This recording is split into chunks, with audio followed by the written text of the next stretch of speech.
Hello, folks. Hi, welcome. Thanks for popping along to see us. I'm, of course, your DM of Doom, Son of Asgard, World Tree or World Tree Quests here on TikTok, Twitch, YouTube. God, we use a lot of them now. Yeah, I'm here to give a wee casual chat day today. We're not going to do anything massive and major. We're just gonna chat. We're just gonna chill. I'm joined by one of my cast members just now. I've dropped the link into our cast server, so cast members might pop in and out. And if they do, we'll get some stories. We'll get their kind of opinions on things, and yeah, we'll go forward from there. The entire point of today's wee session is we were meant to have a session of the forming, but one of our players has had to step out. So instead of going ahead with quite a vital story point, I decided this would be a cool wee time to talk about, world building, D&D in general, TTRPGs in general, and kind of how these things are approached by myself and by, in and of themselves, players and DMs who want to come and speak about it. So a wee bit of backstory about me, in case you guys are jumping in for the first time. My name is Bran, or Brandon, in case you know me. If you do know me, please don't tell people about me. I've built up this allure of being quite cool within the TTRPG world, and well, if they find out what I'm really like, life's just not going to be fun. So please don't. I'm Bran. I've been playing TTRPGs, D&D, all kind of jazz for about 19 years. Yes, I am old. I got my very, very first ever D&D rule set when I was 12 years old for my 12th birthday, and it was D&D 2nd edition, and I played it and I liked it. And then 3rd edition came out and I played it and I liked it, and then 3.5 came out and I played it and I liked it, and then 4th edition came out and I played it, and then 5th edition came out and I played it and I liked it. And I've been going forward since then. I started actually not playing D&D. I started playing Warhammer Fantasy TTRPG, which was brilliant. It's great. It's a good system. If it's still the system I remember, it's a good system. And I've played a lot of other ones. Everything from Warhammer Fantasy, Dragon Age, Vampire the Masquerade, Werewolf, the Apocalypse. Oh gods, what else have I played? Call of Cthulhu, the Old Gods of Appalachia. I'm forgetting one that's doing my head in. Warhammer 40k. I've played the Warhammer 40k TTRPG. All of them very fun. D&D is just kind of where I fell into making my mark.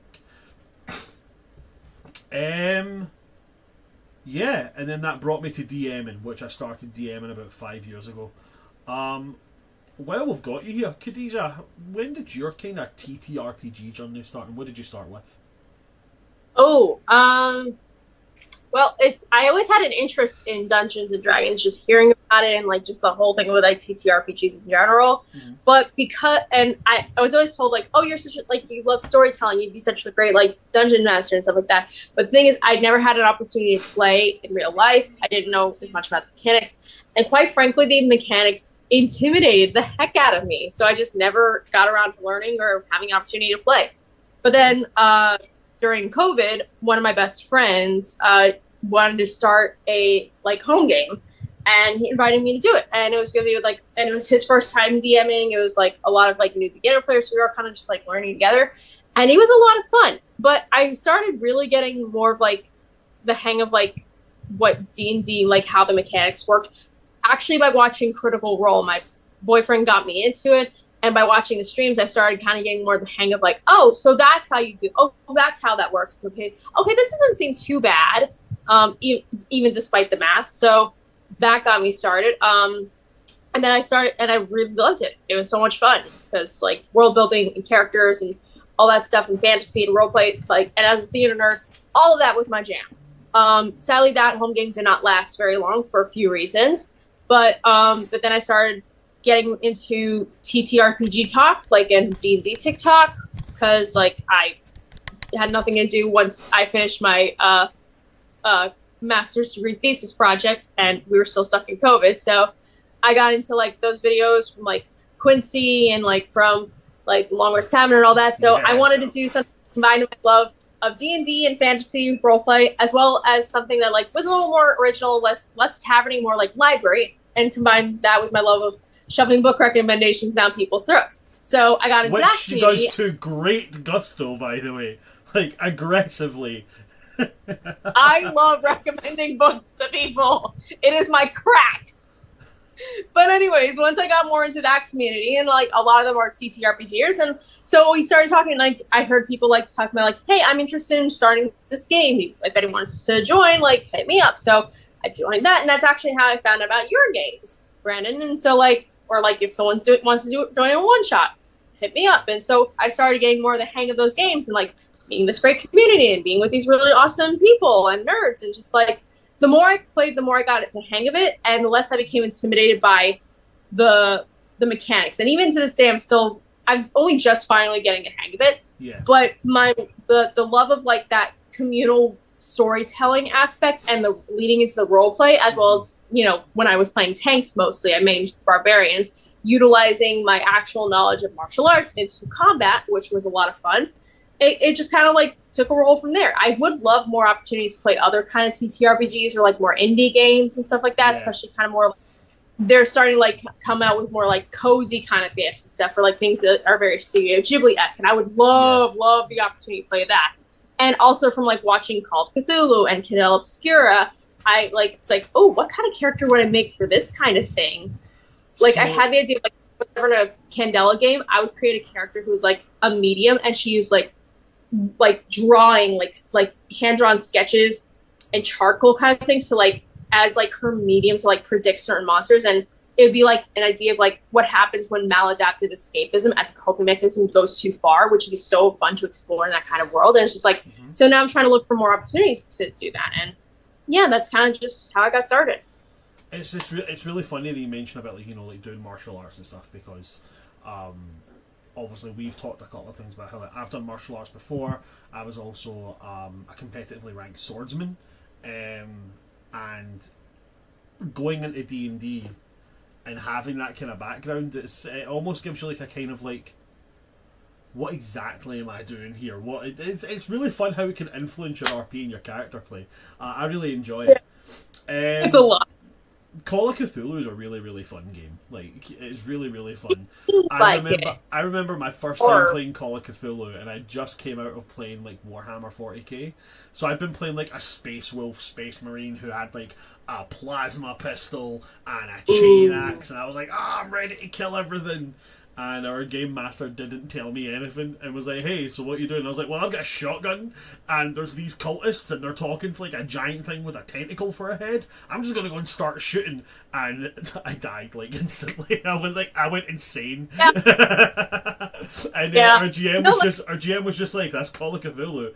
And he told me the best bit of advice for Call of Cthulhu I've ever heard, and that was, if you're trying to kill things, you're doing it wrong. No, but that is really cool. The really cool thing about like different TTRPG like mediums, like it's not always a straightforward like good versus evil. You gotta just kill monsters kind of thing. Sometimes it is more psychological. Sometimes it is more look into the uncanny valley. Sometimes it's more about like examining like the human like kind of like spirit and like who's the real monsters. And I you know me, I do not do well with horror. I don't handle it at all. But things like Call of Cthulhu or like Candela Obscura, even though they tap into that horror element and that like kind of like the eldritch kind of thing, it's more uncanny valley and more of like a psychological like kind of like sociology kind of experiment rather than just like, oh, we're just gonna like jump scare you or like create these like horrors for no reason. There is purpose to it, and it is very character central, which I always love, because to me, what really makes a story is the characters. I compare it like to a game of chess or like a chessboard. The milieu, the world building is the board itself, and you can make the most beautifully detailed kind of like board you can make with like great quality material and like the way that the blocks are set up, pretty standard like rules and stuff like that. But if you don't have the pieces and you don't know how to move them or how you want to move them throughout the world, you don't have a game.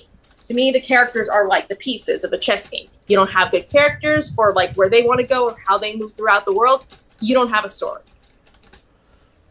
It's very much like as you say, like Call of Cthulhu is very much like a role play type of TTRPG. And you mentioned earlier on about like cozy TTRPGs coming out, and There's really, really good ones. I'd never ever played like a cozy TTRPG. Absolutely not. Had never. And then I recently did a thing with the lovely folks over at Roll-D5. It was like a wee one shot, and it was called Necromancer Flower Shop. And I was like, lovely. Yeah, and you know what I'm like? Like, I hear necromancy, and I'm like, you had me. You had me necromancy. I'm in. And it was the whole point of the game is that you are a necromancer student, and the rest of the players are necromancer students, and you open up a necromancer flower shop, which is a flower shop, but you kill the flowers and reanimate them, because dead flowers cannot die. Interesting. And it was really funny. It was really cool. And we all built these kind of like dark, emo, edgy characters. Like I described my character as being like if Raven from Teen Titans and Wednesday Addams were smushed into the same person. Oh.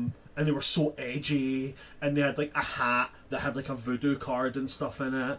Not a voodoo card, a tarot card, sorry.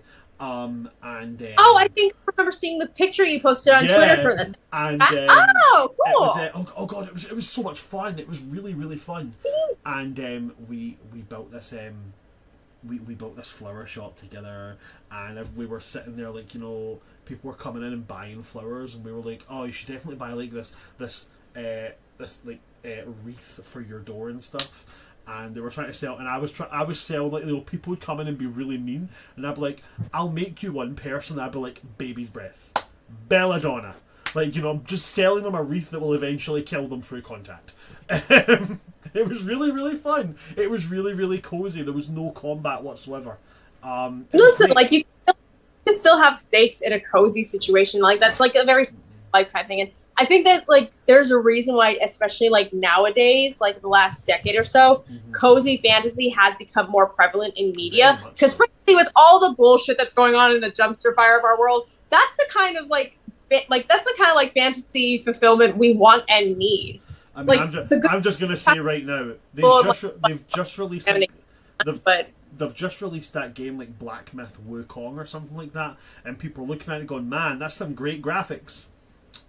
But Stardew Valley, comfy games have their place in the world, for sure. And it's like very like kind of Ghibli-esque, where it's like there is that like warmth to it that people need, but there are still like stakes for the character where like they're in situations where they do have to grow. I think you can have both. You can have your cake and eat it too without getting eaten by an eldritch horror. Although, sometimes you can. You would kind of you would want to get eaten by the eldritch horror, though, right? Yeah, sometimes the void waves at you, and you can wave back at it. Like, I don't see why not. But yeah, and again, like, it goes back to like how the characters interact with that kind of thing too, like what you did with like your character, and like how everyone seemed like have that edgy thing. But I think for me, that's what really draws me to like TTRPGs as a form of storytelling. Is because unlike any other kind of media with storytelling, there's just something so organic about it. Because like, as long as you've got dice, characters working together, and like a little bit of luck, like you never know how exactly the story is going to go. Not even if you're building the world itself. Like it could just turn on its head like that. But if everyone goes along with it, almost very akin to like that yes and thing. Like, it's theatrical, but it's like that classic oral storytelling that like harkens back to like way back when with people like telling stories and like around a fire together. It's just like there's something so cool about that to me. That you don't get prose storytelling. Yeah. But you still get these beautiful stories that really move people. Like you see that with Dimension 20, you see that with Adventure Zone, you see that with Critical Role, like you see that with our games too. I've had moments where I've cried, like, or I have had to resist the urge to cry. Definitely. Like when Reverie is telling us her backstory. Reverie's backstory is just like heartbreaking, though. It really, really, really is. Like there's a lot of times where like me, the player, was slipping through the cracks of Arya's character in those moments of how she reacted and like what she said afterwards to Reverie. Is just like, but yeah, like that with that, it's so organic, and it's just such a beautiful way of storytelling, and I feel like you don't get that anywhere else but like the closest I think you can get is theater. But even then, it's like you're following a script.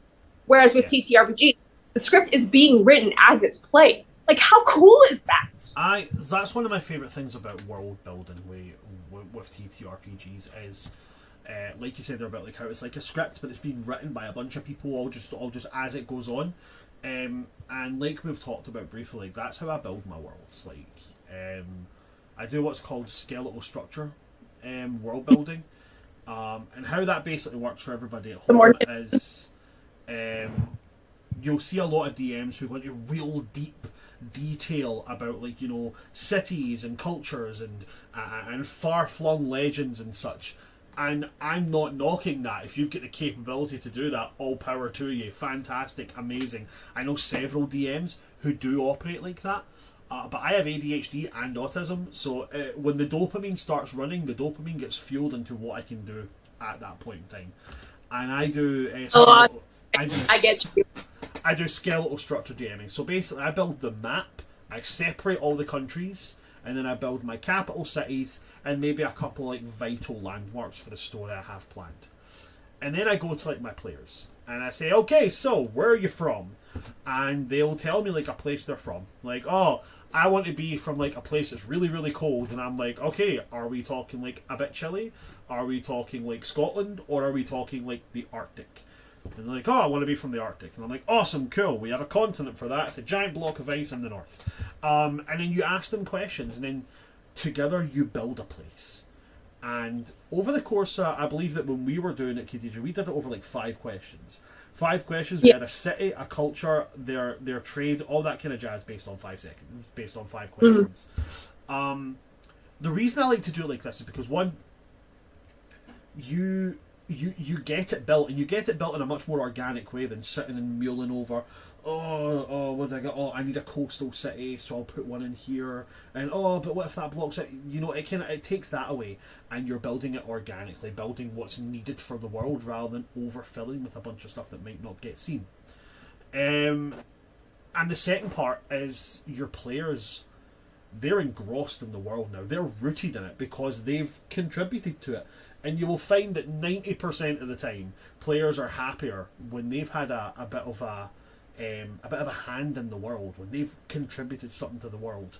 At least in my personal experience, like, you know, I've never. No.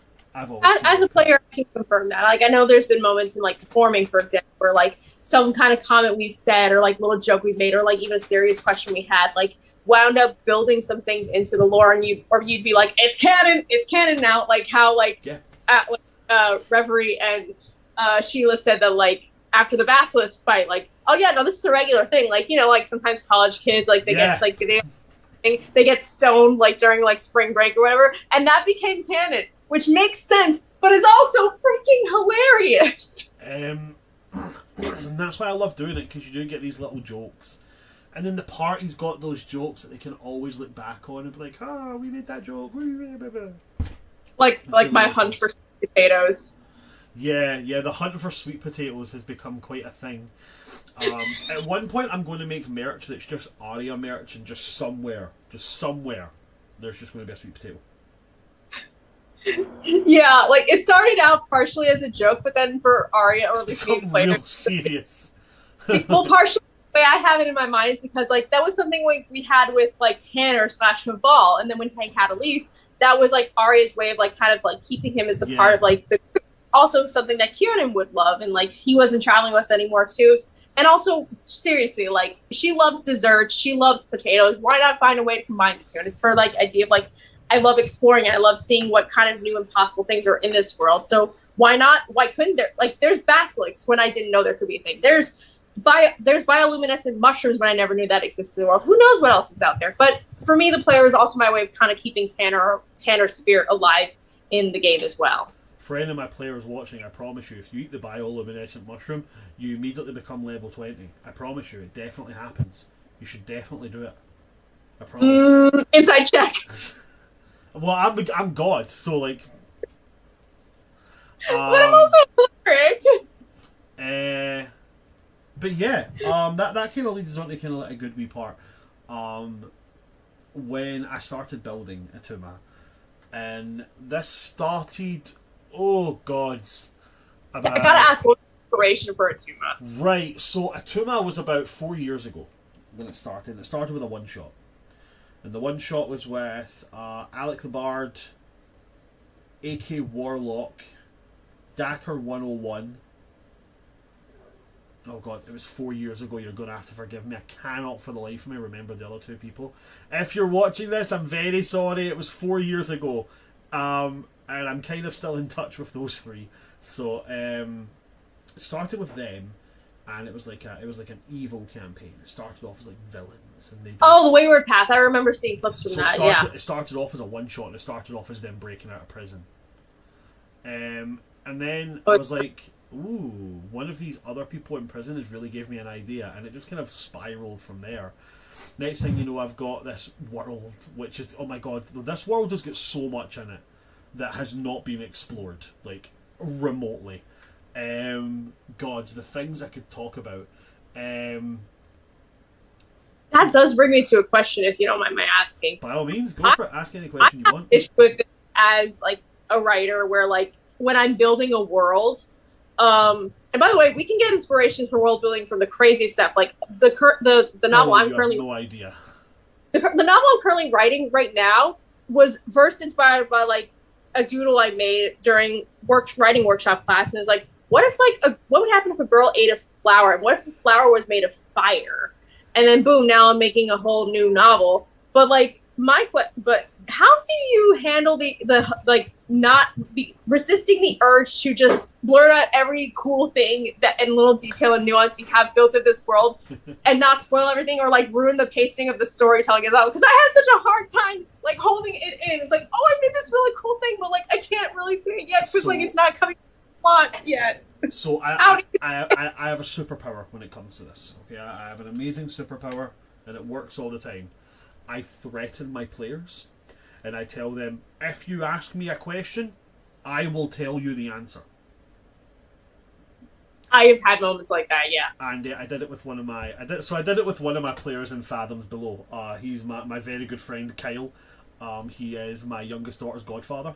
We are I say real life friends as if like, you know, I'm not real life friends with everybody else. But what I mean is he lives in Scotland. We hang out all the time. We play Magic together, stuff like that. A friend that's actually within traveling vicinity. A friend that I can reach out and touch. You know, we'd started playing Fathoms Below, and Fathoms Below was kind of like was a real step for me, because it's like 90% homebrew. Subclasses, races, sub-races, feats, magic items, spells, the whole shebang. I think that only one person in the entire party is playing a race that is... nobody in that party is playing a race that I didn't create. So my friend Kyle, that started off because I floated this idea to him. And I was like, I need underwater races, because realistically in D&D there's not a lot of underwater races. And I was like, I really like the idea of building like underwater. It started with underwater gnomes, and what would they look like? And then I floated the idea as a joke and went, what about hermit crabs? Close. And like, you know, like they just stash like everything they find inside their shells. So like, you know, you have hermit crabs, and like just like, what do we need? Oh, we need like a blowtorch, and they just like pop into their shell, pop out, blowtorch. So your shell is a bag of holding. Essentially, yeah. But then I was like, nah, that doesn't make a whole lot of sense. So we kind of scrapped that, and I started thinking like, you know, imagine like an artificer underwater building stuff, and then I was like, you wouldn't get great materials, so you'd be building it out of like, you know, wreckage. And then I got this cool idea, and I was like, imagine like Warforged underwater, but they're born from like horrific traumatic deaths at sea, and they're so damn stubborn and petty that their soul just builds them a body, and that's how Wreckborn came about.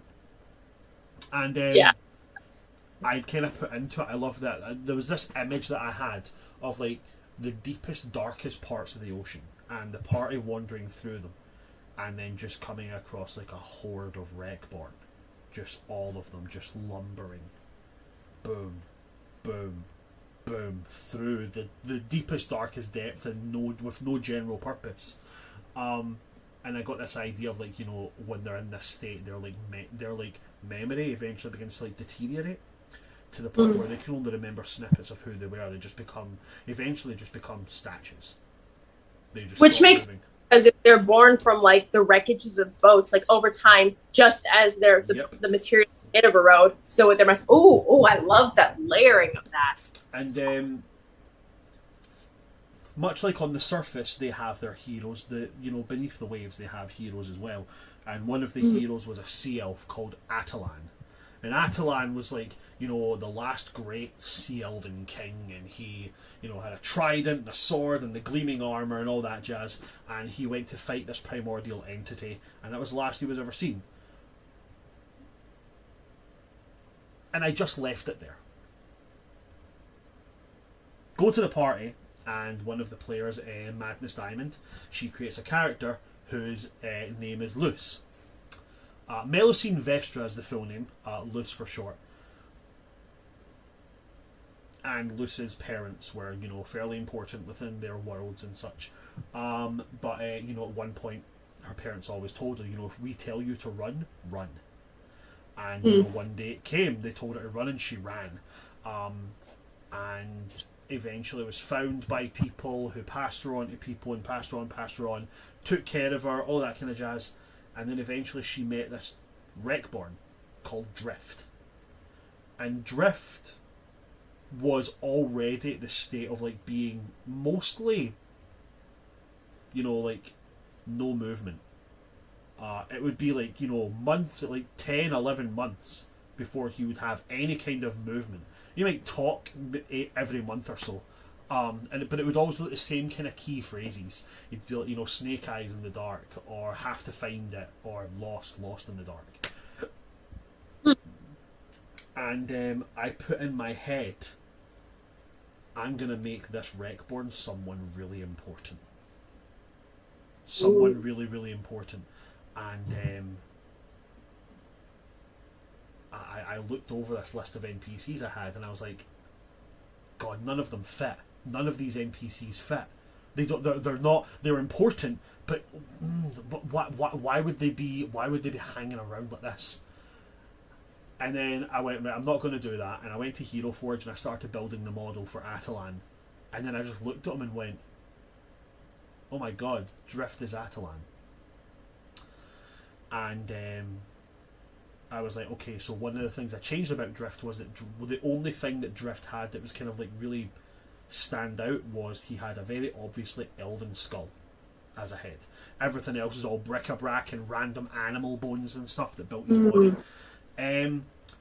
Fast forward into the game, and Kyo is playing this other Wreckborn. He's a fairly recent Wreckborn, so he's all together up there mostly. And, you know, one of them has this vision that one of the players has this vision about holding a sword and a trident and staring at a huge eyeball before the trident, you know, going off and stuff. And there was, oh God, there was this huge tumultuous event that happened, which I'm not going to go into because spoilers, but basically Drift got his mind back. And there was this moment of, I can't be here. I was doing something important. And then they turned and they were like, where's my trident? Where's my armor? And then they all kind of put two and two together, and they were like, oh my God, Drift is Atalan. But about 4 months before that, Kyle had came to me and he was like, yo, is Drift Atalan? And I was like, yup. And he was like, why would you tell me? And I was like, because I warned you. If you ask me, I'm going to tell you. Yeah. And then he was like, and then I was like, no, the thing is, you can't ruin it for everybody else, so you've got to sit. I now have the pressure of holding that secret lifted. You have to sit with it now. It's a bit like passing on the black spot in, like, pirate mythology. It's like, you got the black spot, you had to give it to somebody else. That's evil and clever, and I love it. Sadly, we can't do that as writers, but, like, as prose writers. I would 100% do it. if I was promoting a book, I would be sitting like, hey, how you doing, guys? Ask me any questions you want about the book.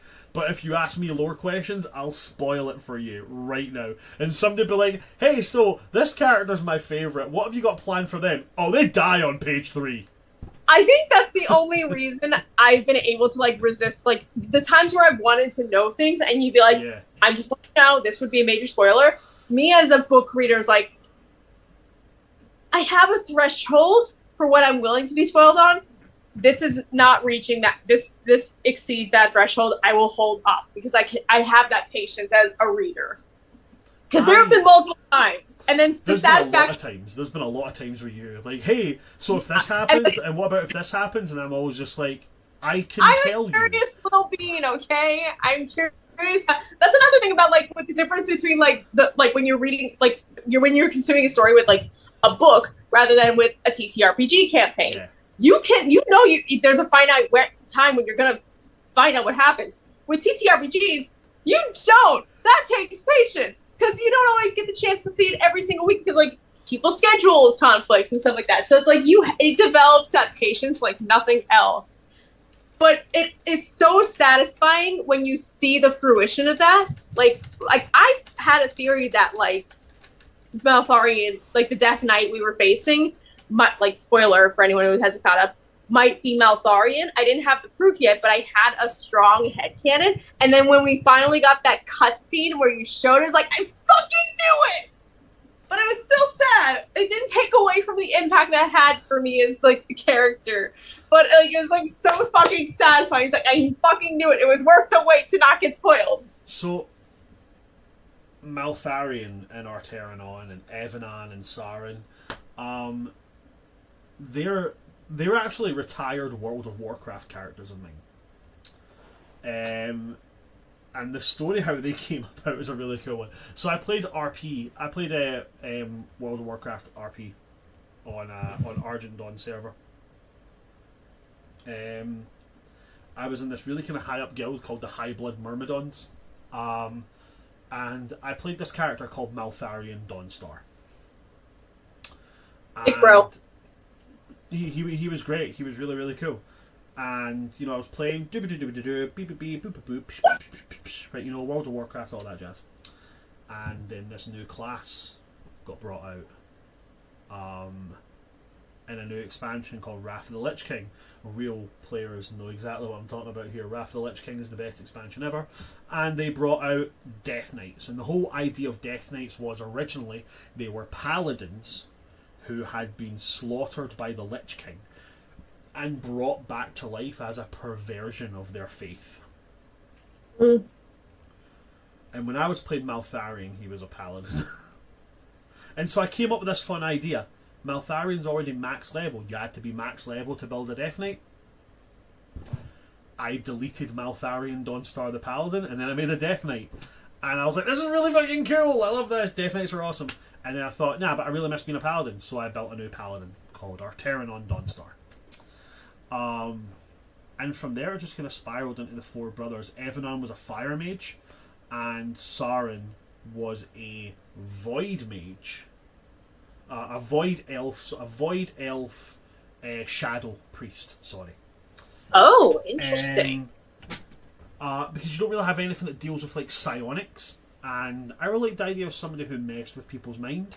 And the whole point of shadow priests is priests use the light, shadow priests use the shadow, which comes from an area called the void.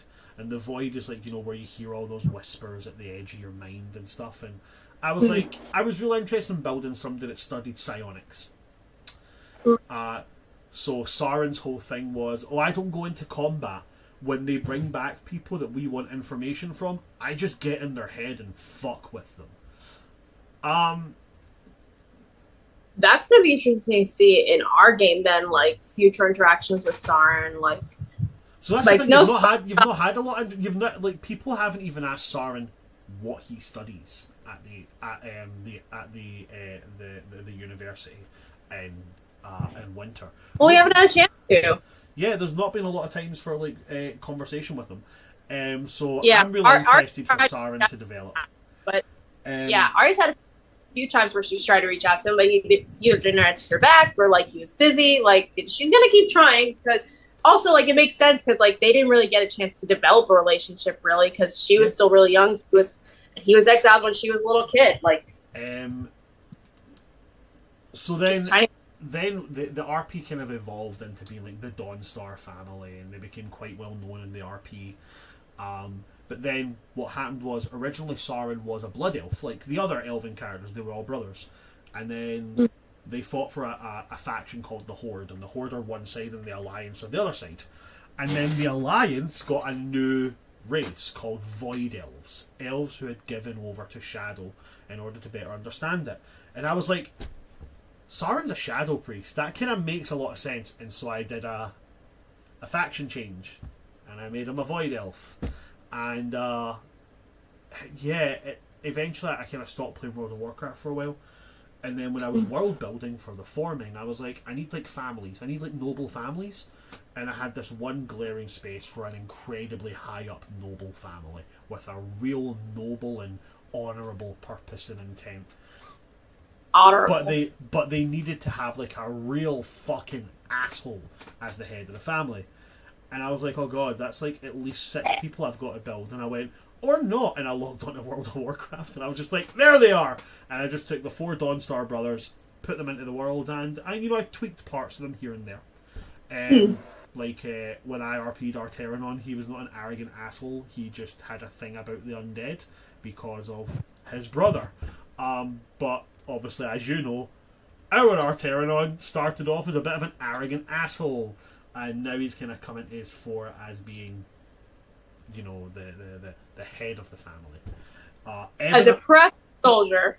Evanon in World of Warcraft was actually really sweet, really kind, because he was a street kid. He grew up on the streets. And he was very aware of who his brothers were. He was very aware of who his half-brothers were. But he never grew up in the Dawnstar estate. But he knew what it was, and he worked on the grounds. So I remember having this one scene where it was raining outside and he was trapped out in the cold and wet and everything, and he was watching his brothers inside the house being taught how to be Dawnstars, and that was when he first manifested magic and a ball of flame. And then I was like, Maltharion was always very noble and very stalwart and very, we are Dawnstars, and regardless of what people think of us, we have a job, and our job is we are the front line of defence. And Arteranon was like, yeah, we're Dawnstars, motherfucker, what? Instagram. Evanon, I was like, the family needs a wild card. They need an asshole. And I was like, Evanon is that asshole. And so I went less nice guy who, likes to study magic, and more pyromaniac. Yeah, I remember like your description of like some of the brothers, like when we were first discussing my character, and then how they manifested later on. Is like, oh, okay, this is interesting. I can work with this though. And yeah, Sauron just was almost the exact same as Sauron.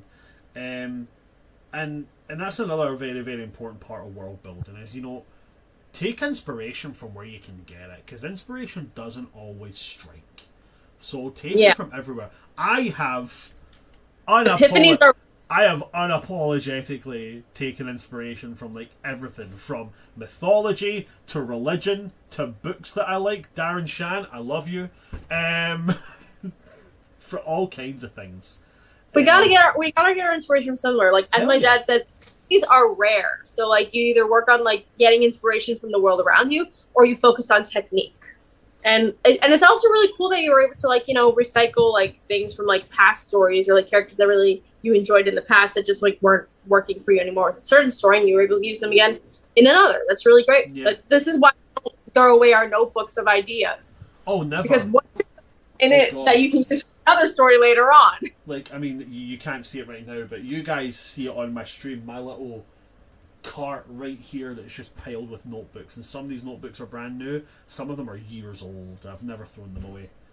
I get it. My same way. I've got a shelf just for old notebooks and notebooks I haven't torn apart yet with my ideas.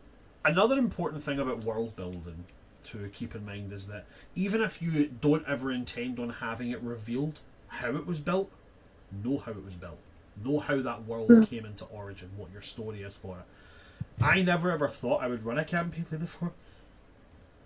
Oh, that feeling when you think you're going to sneeze and you don't. I never thought I would ever have a campaign like The Forming where I get to see it, but I had to have in my mind how the world came into existence. And I remember talking to friends of mine, and we were talking about like the different planes of D&D, and we were talking about our favourite planes, and I was like, my favourite plane, 100% honestly, is the Shadowfell. I love it. I think the Shadowkai are really, really cool. Really? It's like elves, but dead. I love it. You know, that makes sense why you like them. There's also, like, I have a lot of, like, really cool memories from, like, Critical Role Campaign 1. Grog is obviously my favourite character. But Vaxeldan was obviously really cool. The whole Raven Queen persona. Really, really fun persona to play with. Yeah, it's so cool to see Raven Queen in our campaign. Yeah. So, when I built it, so I brought up the Shadowfell and somebody went, wow, opposite side, I love the Feywild. And one of my friends just went, you ever thought what would happen if somebody made physics work in the Feywild? And I just got this light bulb. And the world kind of... So I built the origin, and then I started building the world. And I forgot about the origin. And then I was thinking, oh my god, I need to have a way this world came into being. And I was like, the Feywild thing, that makes perfect sense. So like the world of Atuma was built when 4 Archfey decided they do not like the chaotic, tumultuous attitude of the Feywilds. They wanted something a bit more order and control. And so they created a carbon copy of the Feywilds on the material plane. And of course, in the material plane, rules are different. So this Feywild with floating islands and, you know, seas that sparkle like amethyst got subjected to material plane's physics. And, you know, meteors the size of countries crashed into the planet and broke up into different continents and islands and archipelagos, and that's how the world came to be. There's obviously a lot more story to it, but I can say this now because the parties actually found it out. It was really cool learning about how like the world was built, and like I love that idea of like it came from like that idea of like what if there's more out there, and like when you described how Atuma's name came to be, like it was drawn from like both sources, like word for home. They just wanted to find a new home. They wanted to see what else could be out there. Like they wanted to make a new way for themselves, and I think there's something so beautiful in that. It was really cool, like the idea of like Archfey bringing the idea. But needing something more powerful to build it. And so they went to 5 really powerful Great Worms. Great Worms are dragons who have, through some method, they have ascended to near godhood. They're really weird. Like, chromatic Great Worms happen when a dragon finds like 10 other versions of themselves throughout the multiverse and eats themselves. Again, you gotta check out Dingo Doodle's Fool's Gold. You're gonna love like the soul of Mercury Dragon when you get around to that. It's also just hilarious too. But I did really think how you incorporated the dragons. Like meeting Tinkle Death was really cool with the Crystal Dragon, and I think you described one of the 5 dragons as sand or sandstone. That's gonna be really interesting to see how that manifests. I'm excited on it. What else was there? Yeah, there was metallic dragons. Metallic dragons become Great Worms by finding like 10 versions of themselves throughout the multiverse, and like they swear an oath to one of the versions of themselves. So actually, like Bahamut's always kicking about with just like a bunch of canaries because they're all like different versions of him through the multiverse. That's really cool. And then gemstone dragons. They don't actually find 10 versions of themselves. They just hook up mentally and just all become one big psyche. And I love that idea of Great Worms being that powerful. And so they just kind of fueled the battery for creating this world, and that's why it has lots of draconic and elemental origins as well as fey origins mixed in there. Sorry, draconic and fey as well as elemental origins mixed in there. Yeah. Because the 5 dragons represent what they believe is the 5 things that you need to make something alive, which is what they believed a world should be. The world should be alive. It should be able to, help and communicate with its people. And so they gave it heart, mind, soul. Heart, mind, soul. Oh god, I'm forgetting. Body. Heart, mind, soul, body, and memory. I took notes. And in doing this, they created this elemental who lives in this, who lives beneath the ground, in Atuma. And their name, is Atuma.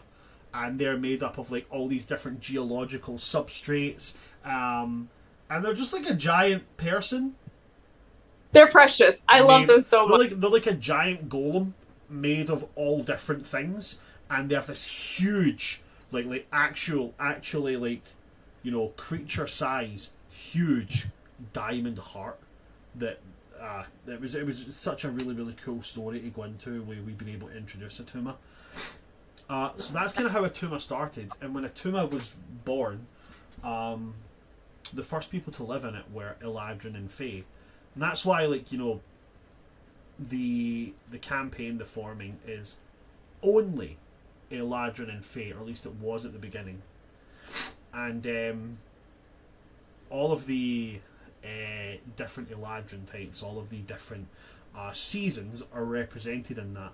And because there's 4 seasons and therefore 4 types of Eladrin, I kind of just decided, I'm going to base them on the countries in the UK. I actually have some of them here. Give me just a moment. I'm going to switch over. Yeah, I do love how you influence from other different cultures for different.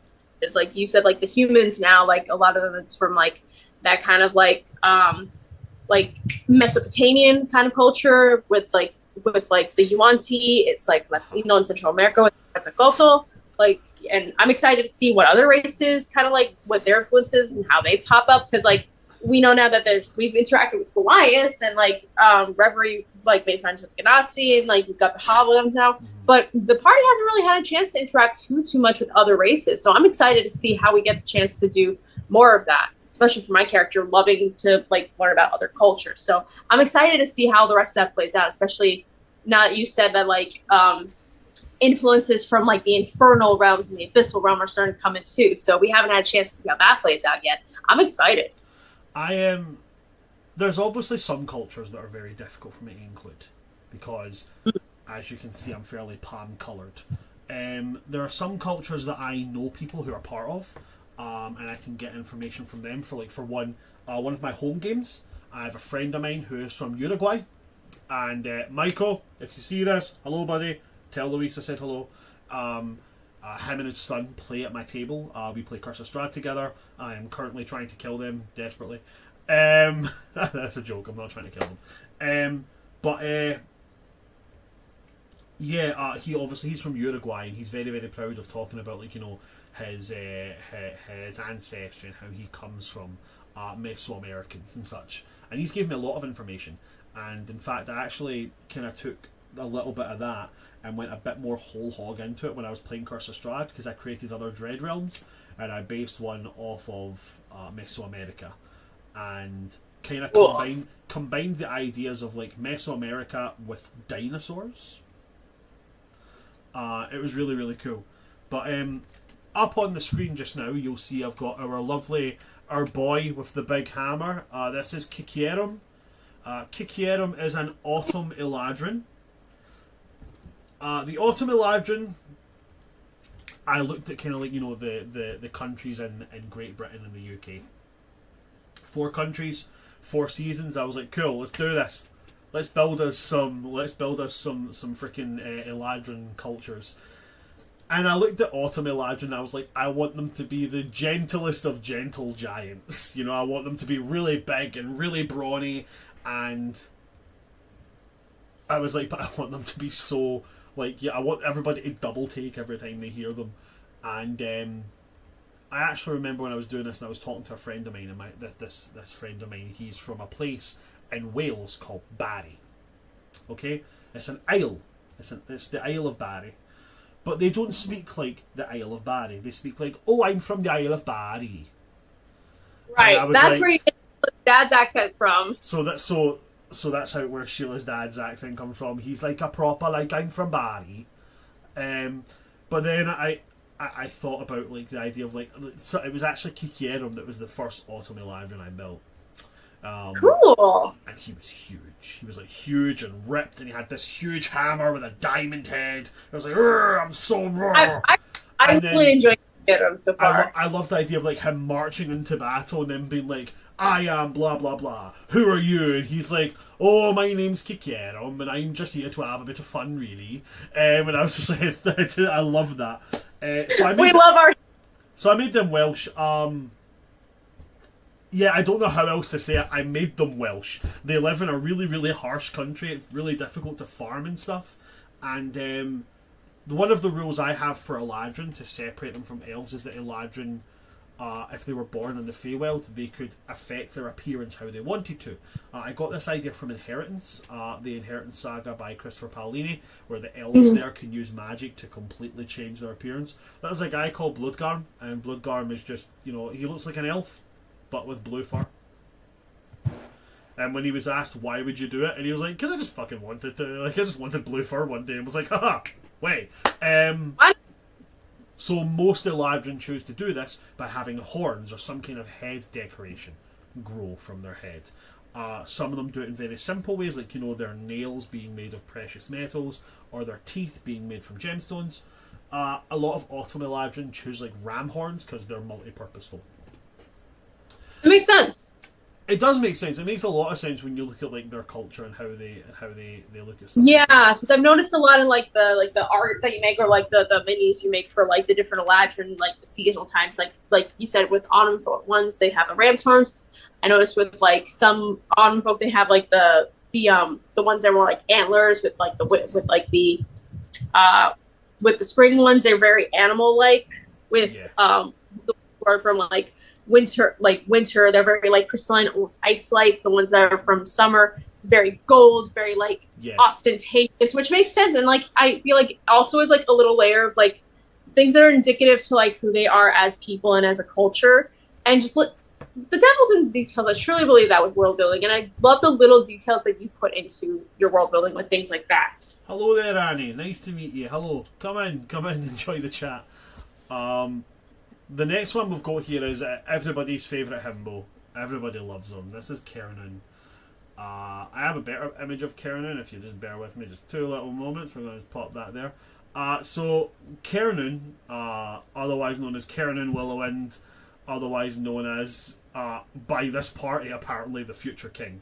Kernan is a spring Eladrin.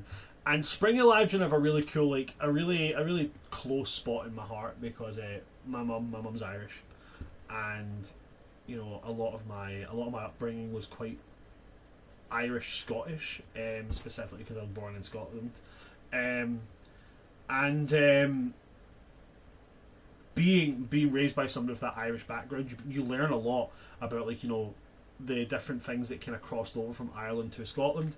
And when I was building the Eladrin, and as I said, I was looking at the cultures and how to represent them within the Eladrin, I looked at the spring lands, and immediately I was going to be like, spring has obviously got to be Scotland because of the Highlands, and I was like, nah, spring is Ireland, because if you've ever heard Irish music, my gods, that is just spring in a bottle. And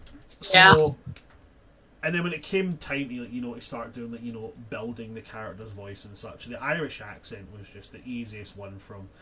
I played around with all kinds of Irish accents, like could I have him from Belfast? Like if that wasn't even Belfast, that was Welsh. Hold on. I was gonna say that sounded like Logan. Yeah. I kind of got stuck there. So like, if you're gonna talk like you're from like Northern Ireland, you get this kind of like real high pitched Belfast accent, and I was like, nah, I'm not having that. And then like I thought about my mum's, when my mum goes into her Irish, and you hear that Derry accent, and Derry is a kind of weird accent, and I was like, it's getting there, but it's not quite there. And then I was watching this British TV programme, it's a comedy called Father Ted. It's about a bunch of Irish priests, and Father Ted has this like really strong Southern Irish accent, and I've always heard the joke of, you know, how Irish people talk, and like in Belfast they say, "Oh Jesus, I could murder a point." In Dublin they say, "Jesus, I could murder you." Like people in Belfast will say to you, "I wouldn't be doing that, boyo, if I were you." And people in Dublin will say, "I highly recommend you cease with that course of action." And I was like, I love the idea of Kiernan being like Dublin, but kind of nice. And that's how Kiernan came about. Kiernan just became this Irish himbo who's just like, all right, there. We love Kiernan so much. We would literally was willing to use a wish spell to bring him back. Yeah, like that's another one thing to do. Annie's just saying I'm about to start playing their first campaign. Well done. Get into it. It's so much fun. It really, really is. You will have so much fun. As long as you have a good DM and a good party, you'll have so much fun. You're British, specifically near Dover. I do know where Dover is. That's phenomenal. Speaking of Dover, we're moving on to the Summer Eladrin, and who better to represent the Summer Eladrin than our very own girl, Narimia Brightwing.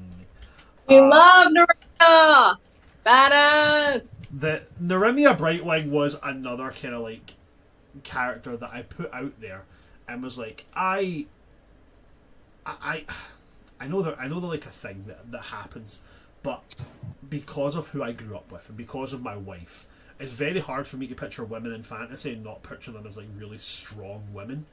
But I didn't want to have somebody who's march and be like, "Hi, I am immediately here." Like, you know, there's only one person that can do that, and that's Karlach.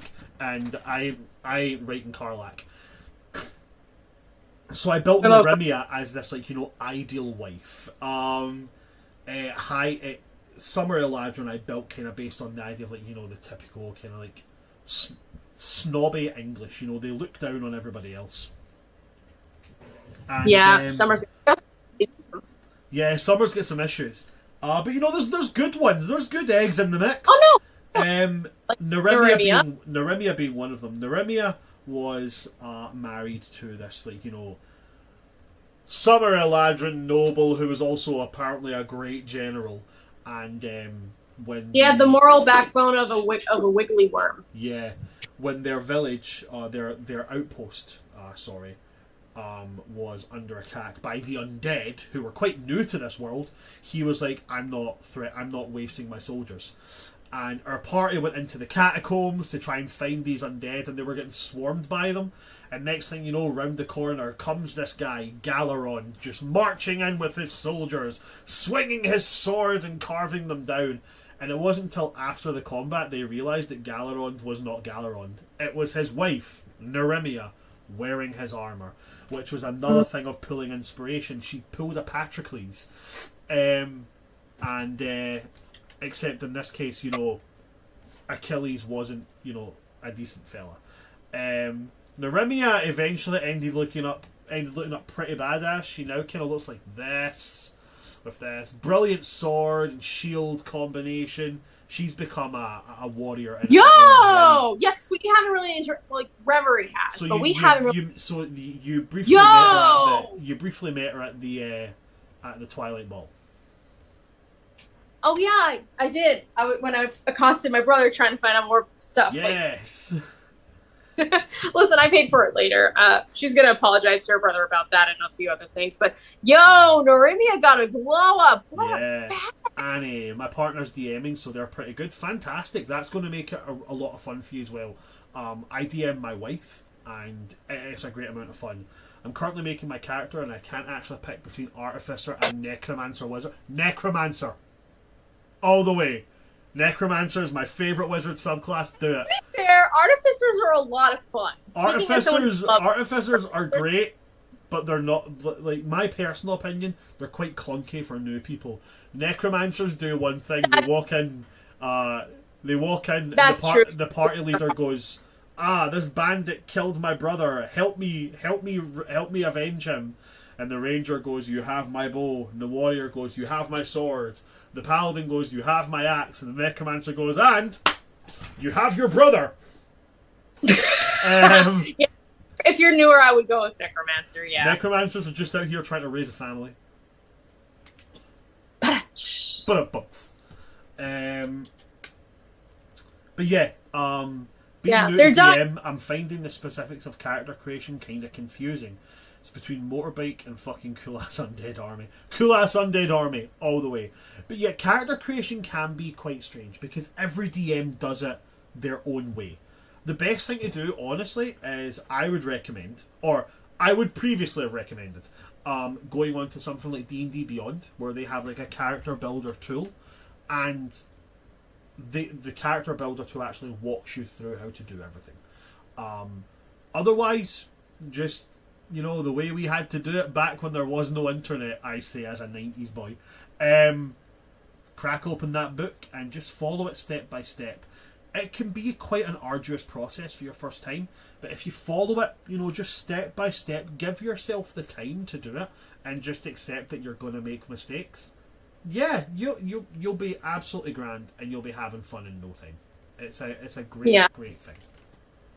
And speaking as someone who was like very intimidated by like the technical aspects of D&D at first, looking at videos also definitely helps. Like it kind of like having someone vocalize like some of the mechanics and like the like simplifying it for you really does help make it less intimidating. So, and don't be afraid to make mistakes.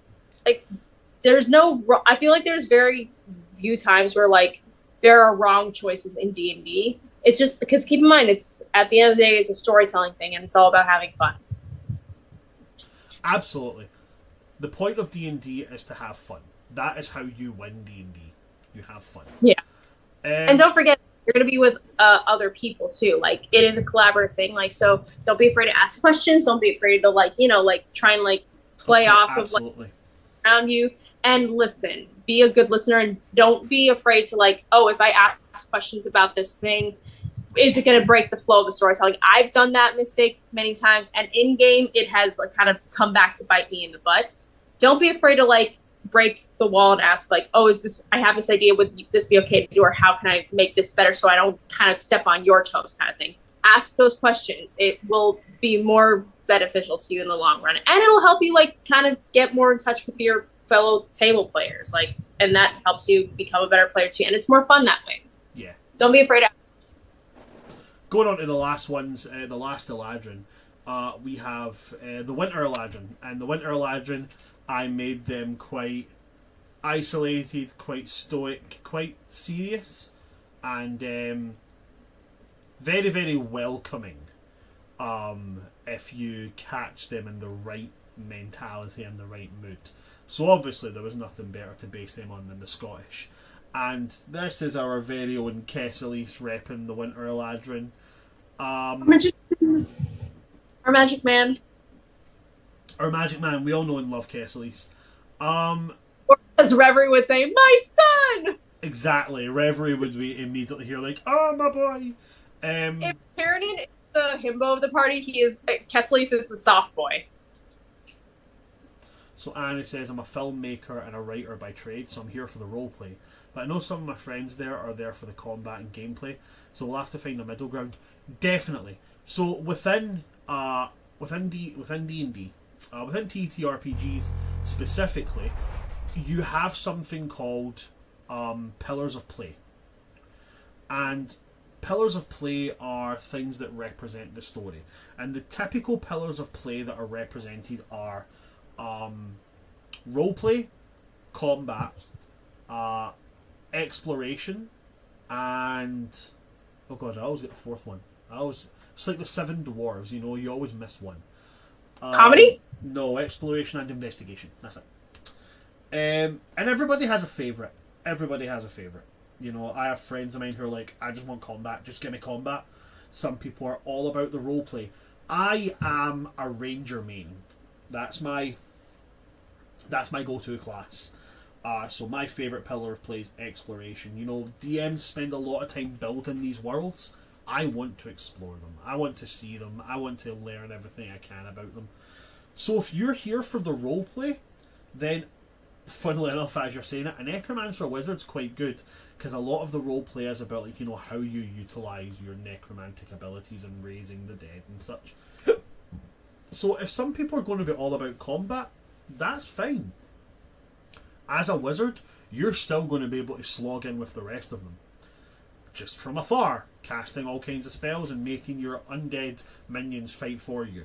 But don't be afraid to try and include them in the combat. They might prefer include them in the roleplay. They might prefer combat, but it doesn't mean you can't still have really, really great moments with them.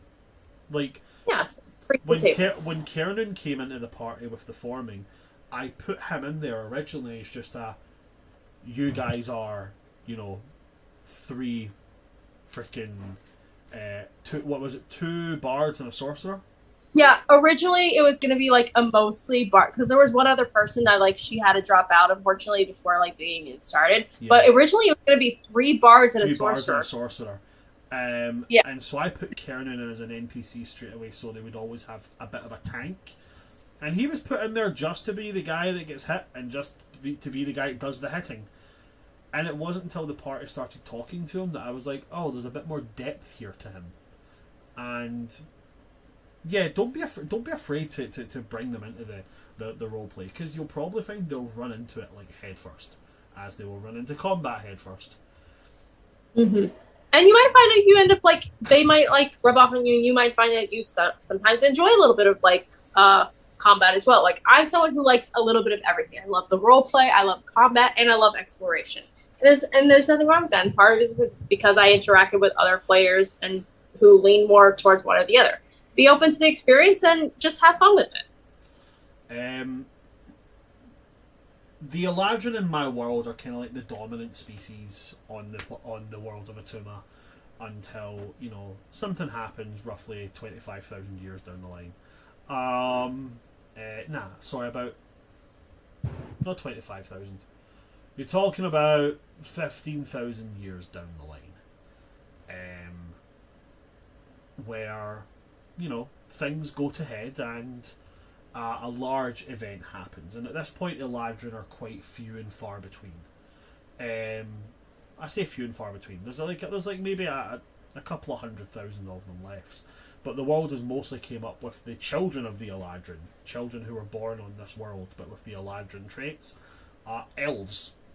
And elves kind of became the more dominant species. Spring Eladrin eventually giving way to wood elves.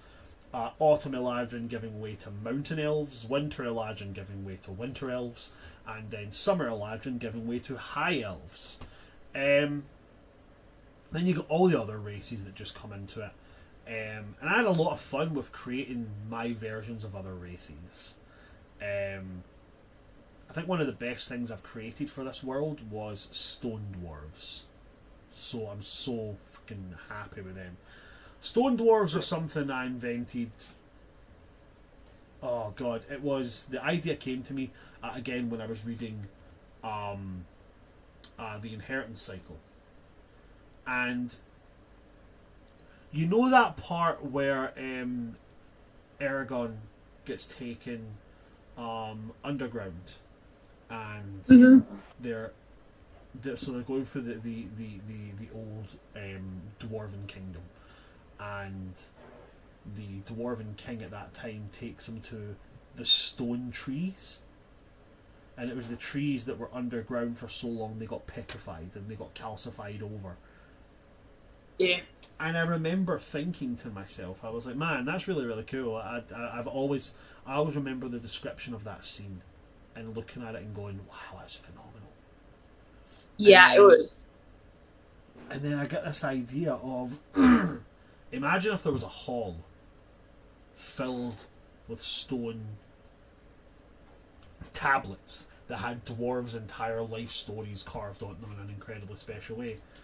And then that gave way to me thinking about, hey, how cool would it be if there was just a dwarf that from the moment they were born they started calcifying, started petrifying, and becoming a statue, to eventually have their entire life story carved on themselves, that they can be their own standing tombstone.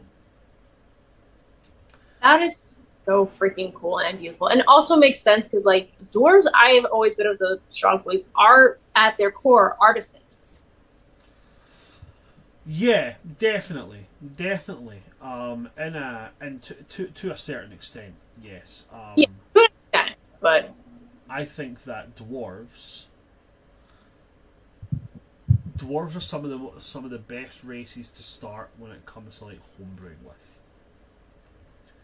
Um, Brandon, I'm so sorry, but I do gotta have to dip no now. This has worries, been fun, Khadija. though. This has been great. So feel free, Later. and I'll chat to you later. Okay.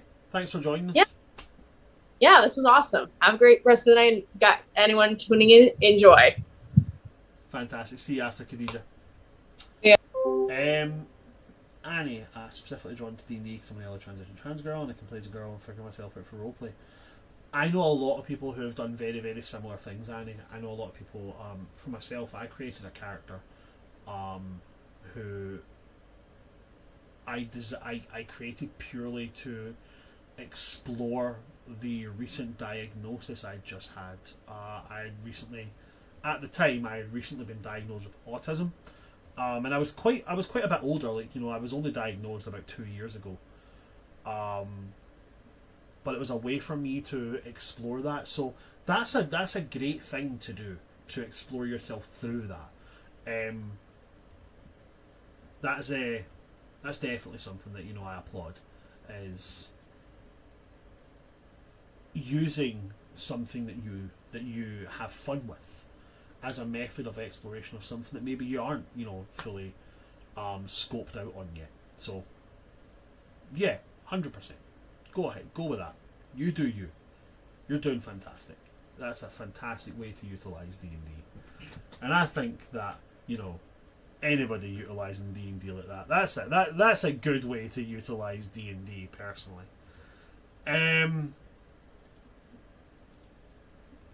What am I going to talk about next? That's what I'm going to talk about next.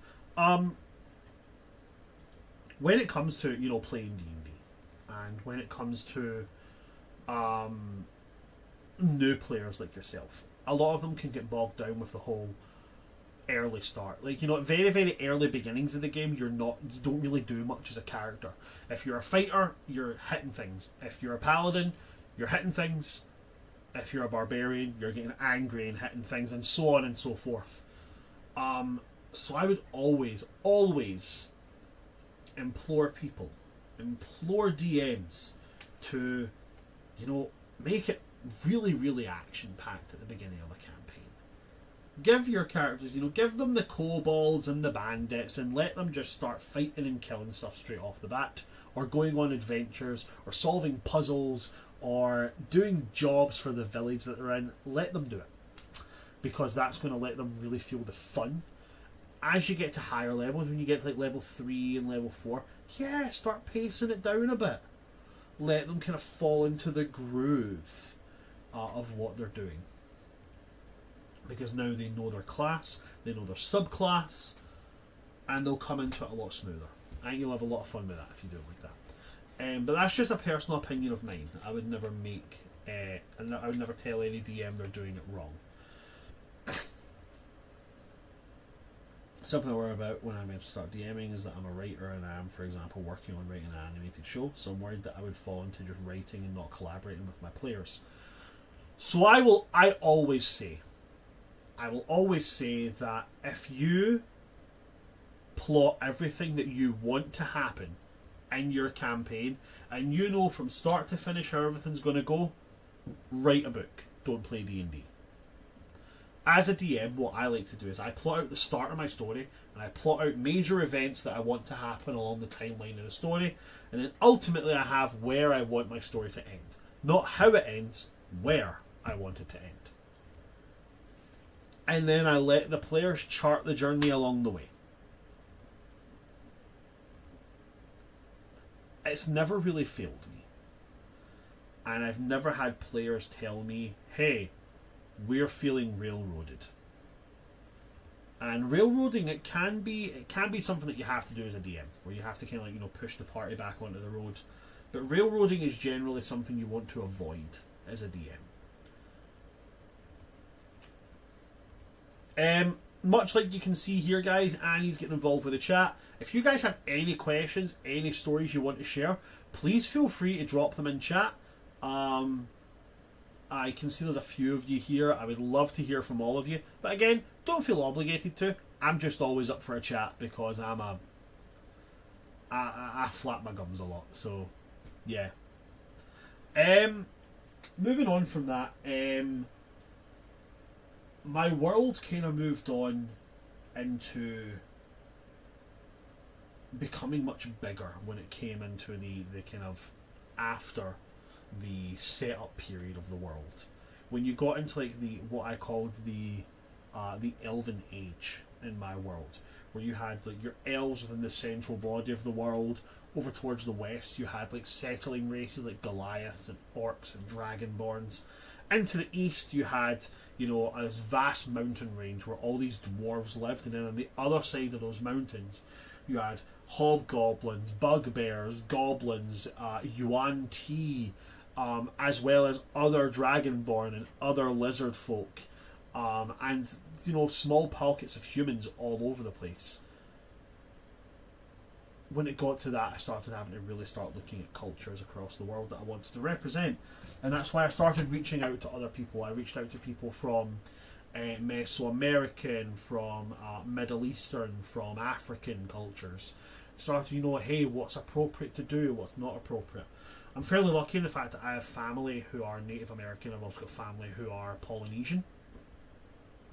And I was able to reach out to them and know kind of things that I could include so that there was a bit of that inclusivity of those cultures, but ways to avoid making caricatures, which is a really, really big part, especially if you, like me, are white and you're going to start including these cultures that are based on real world indigenous and BIPOC cultures. You do have to make sure you go to real good sources. For one example is I love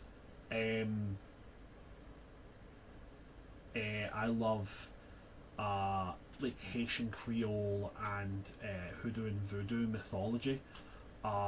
Really, really love them ever since and this is going to sound very, very silly, but I saw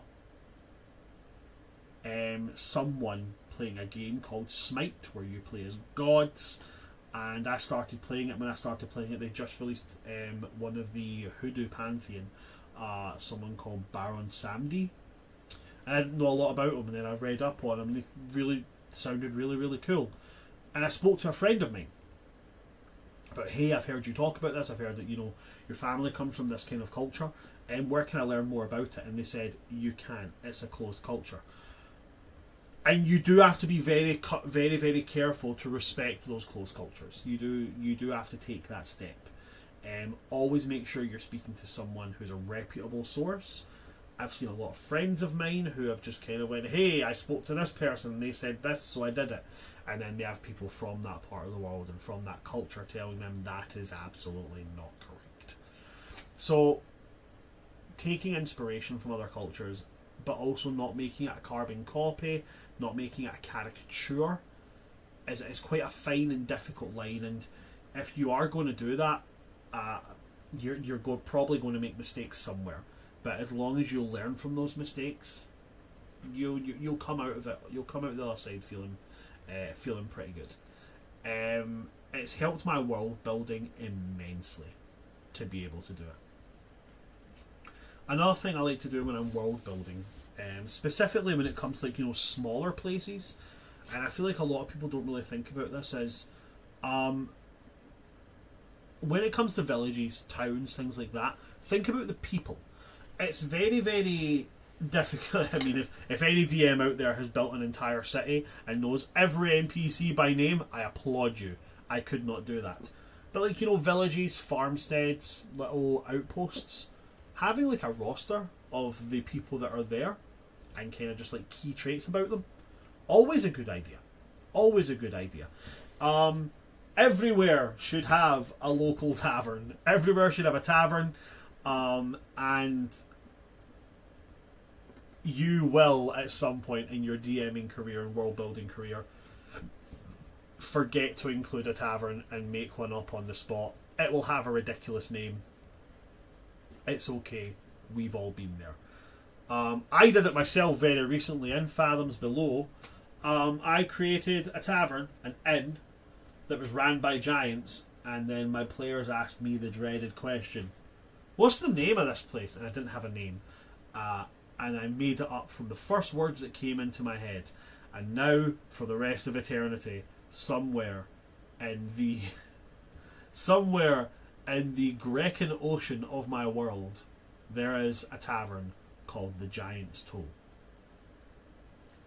And I can never take that back, because that was live on a stream.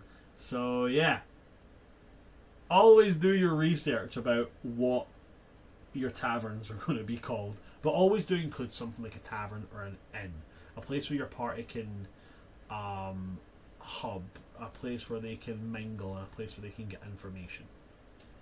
Something I'm struggling on for, well, not D&D, but specifically just writing for fun, I'm struggling with is expanding my world and history beyond plot relevant locations.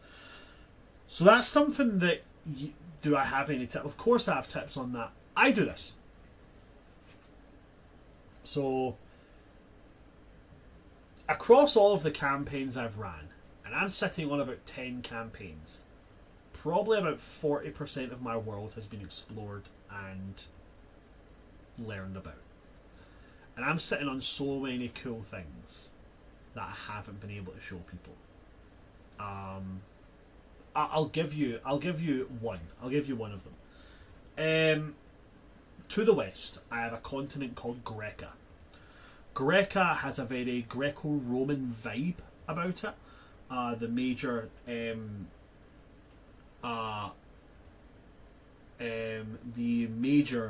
cultures there's 3 of them. You've got the Achilleans, you've got the Hydratians, and you've got the Numidians.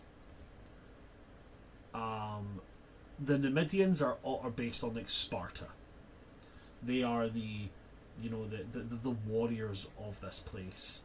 The Hydratians are based on the Athenians. They have lots of naval power, but lots of philosophy, as well as lots of like mercantile links. And then the Achilleans to the north are based on Romans. One of the things I haven't been able to showcase is that the Achilleans, their home is built onto a volcano. It's kind of staggered up the side of the volcano. And they pray to a god called Pyrgos. And Pyrgos is a living being. Specifically, it is an elemental. And they go to the heart of the volcano where they pray to Pyrgos. And as you approach there are those who have made Pyrgos angry, who have garnered his ire. And much like Vesuvius, Pyrgos breathes out smoke and ash and fire. And if you've ever seen the statues at Pompeii, he basically calcifies those who fail him. So they have a place called the Ashen Barons, and the Ashen Barons are the approach to Pyrgos' throne. People believe that everybody is depicted as running away from Pyrgos, as they do not wish to face him when they have incurred his ire. So I put a lot of thought into that. I did a lot of research on how this happened, how Vesuvius did what it did with these people. And nobody's been there yet. Over expanding your world is a thing that you will at some point do. Everybody does it. If you think of it, put it in. Don't worry about expanding the world and history beyond plot relevance. Otherwise, what you have is a story. Now, coming at it from a story writer's point of view, it's always good to have a bit of information in there. Like, you don't want to go like Tolkien-esque where he's like describing every tree in immaculate detail, but having a bit of outside history, because one of my favourite writers does this. Darren Shan does this, where he, in his books, he mentions other things. He mentions like little drips and factoids about other books within the series, and then in those later books he'll return to these points, and then he'll tangent off to go and visit them. So you could always look at it as a way of, if you think of something, Put it as like a footnote in the book. Put it as a mention. Put it as a character dropping a tale about this. And then maybe in the later parts of the book, maybe the book will just naturally carry you to a point where you'll visit that. Darren Shan is a great author. Absolutely fantastic. I adore him. He's such a good writer. We're at the point here where I'm going to take a quick 15-minute break, guys. So I'm just going to pop us on a little Be Right Back screen. And then when I come back, we'll go into speaking a bit more about some of the things that I've homebrewed for the world and some of the things I've got planned for the future. Cool. I'll see you guys in 15 minutes.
Hello there, folks. I'm back from my break.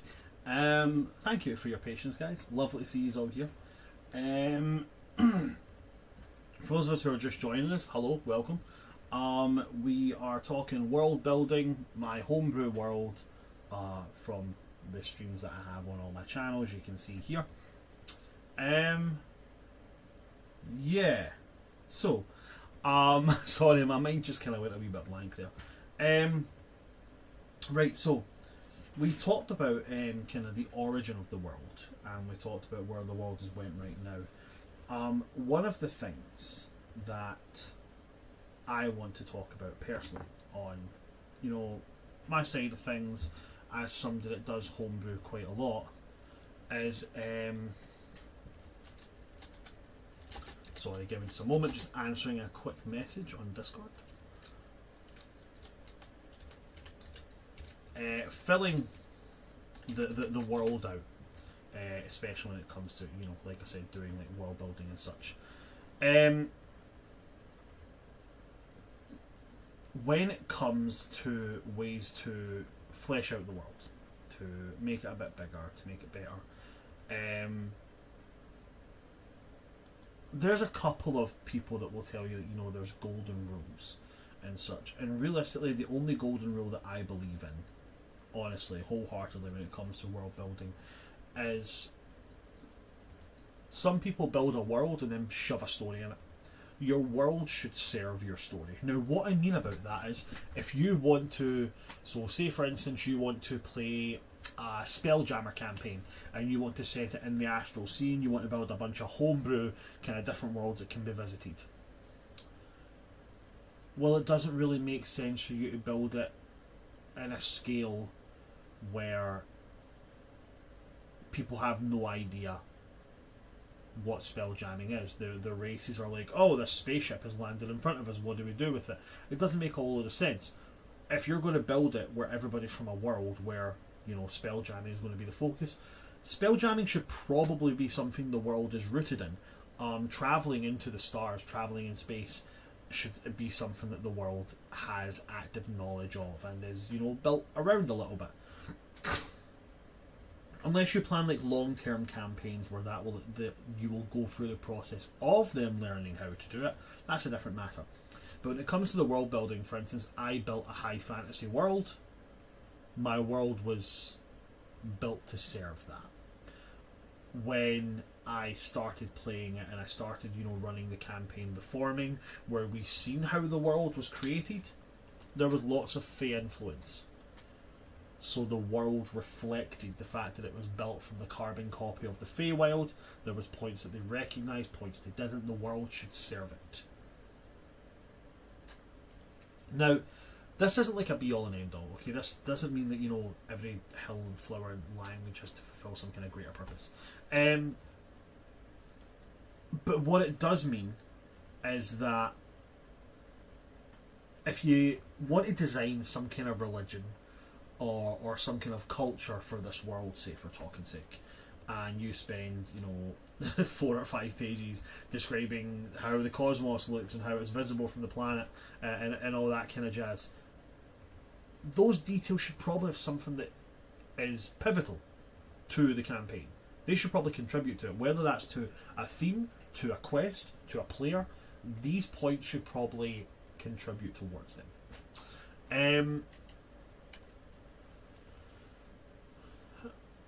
One thing that I do get asked quite a lot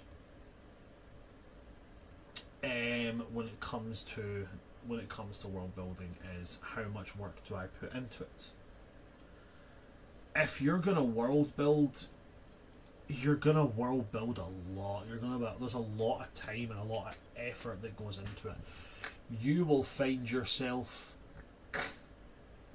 5 or 6 hours sat staring at a screen, vegetating out, as you hammer out the details of this world. And that's okay to do that. It is genuinely okay to do that. The one thing that you have to be aware of is that when you're spending that time doing that, a lot of the stuff that you put out in that time, in that those hours that you're going to put into it, and I must reiterate, you're going to put hours, days, weeks into world building one thing.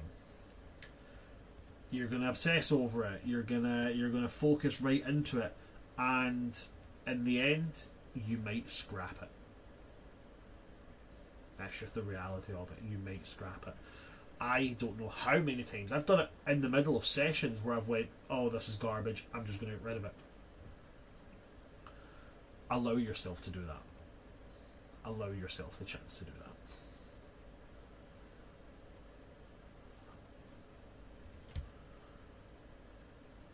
Okay.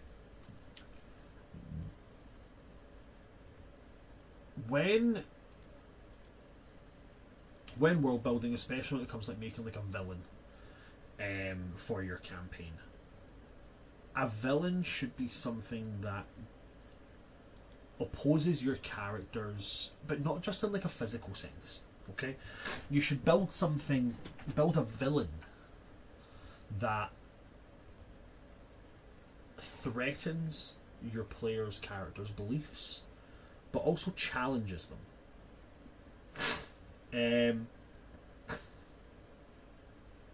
For instance, one of the villains of my world, his name is Kesselis, and Kesselis isn't actually the person Kesselis. He is made from that person's fear. He is an entity. He is a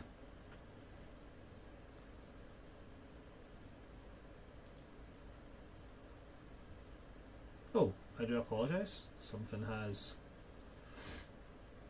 happened here.